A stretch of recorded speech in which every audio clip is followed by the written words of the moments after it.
Taxtanı vurğulayırlar bəzən ki, sarı taxtada fərqi yoxdur. İndi biz tələbələrlə işləyirik deyə. Əslində biz tələbələrə göstəririk ki, sarı taxta quş məhsulları, toz məhsullarıdır. Yaşıl taxta tərəvəz üçündür, meyvə tərəvəz üçündür. Qırmızı taxta ət və ət məhsulu üçündür. Göy taxta nə üçündür? Qəhvəyi taxta nə üçündür? Ay, sağ ol. Yəni bunu uşaqlar bilir. Ağ taxta süd məhsulu deyəndə südü ağ taxtanın üstünə tökək qalmayacaq. Yəni pendir, çörək bu məhsullar. Onları biz tələbələrimizə aydınlaşdırıb, vurğulayır və öyrədirik də. İndi sadəcə uşaqlar çox büyük maşallah olsun. Ona görə mən hələ qırmızı taxta mənə bəs elədi ki, bu çatdı mənə. Belə deyirik. İndi toyuğun eymanını eləyim. Soğanla bir yerdə çəkib, soğanın acı suyunu çıxartacaq, vuracaq ətə. 1 kilo təmiz toyuğun ətinə 600-700 qram soğan götürürük. Soğanın qabığını soyduq, çəkdik ət çəkən maşından, suyunu sıxırıq, qoşuruq ətə. Ətə də sadəcə duz, istiot vurulur. Çünki biz onun başqa əziyyətlərdir, məsələn üçün tərəvəzlərdir, içinə yığacağıq, sarımsağı doğrayıb içinə yığacağıq, başqa bir hansı pripravı vuracaqsa, qəşəng dad verirsin, onları sadəcə o ruletimizin ətin iç hissəsinə səpəcəyik. Ətin özünə vurmayacaq. Bu daha qəşəng dad verir.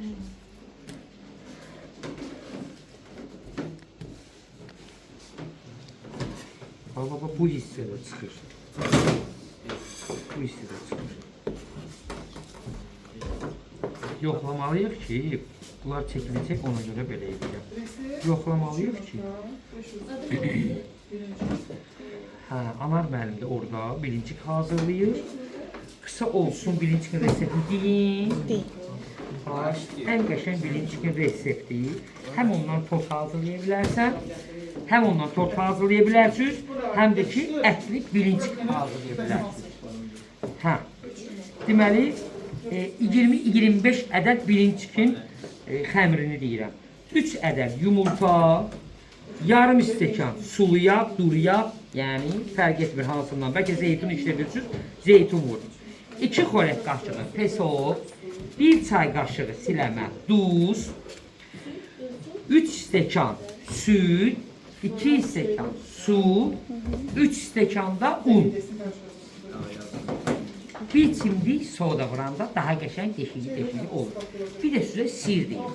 Daha çox deşikləri setka kimi alınmağını istəyirsinizsə, əlavə olaraq 1-2 xörək qaşığı manna qrupanı bir qaba əlavə edirik. Üzərinə yarım stəkan qaynar su tökürük. Həmin onu şişirdirik. Biraz sonra onu vidamızı istəyirikdən çox ona əlavə edirik. Həmin o bilincik xəmirimizin içinə. Qarışdırırıq, 10-15 dəqiqə xəmir dincəldikdən sonra tam istədiyimiz o qatılığı, duruluğu tutmaqdan ötürü baxırıq, tənzimləyirik və sonra başlayırıq pişirməyə. Onun deşikləri daha çox olur, daha qəşəng olur. Setka kimi bilincik olmağından ötürü. Bir üzlü pişirirsiniz. Ümumiyyətcə, ət qoyacaqsa bir üzlü pişirik, yox, şirniyyət edirsin, bir damcılı fıvır süzünü azaltıb saraldırıq. Nə bilincik idi hazırladıq? Biz indi Anar müəllimdən yol verir. Programından belə ilhamlanıb deyə büyük tigrov bilinciklər eləyik. Yəni bir də belə göstər, qəşəng.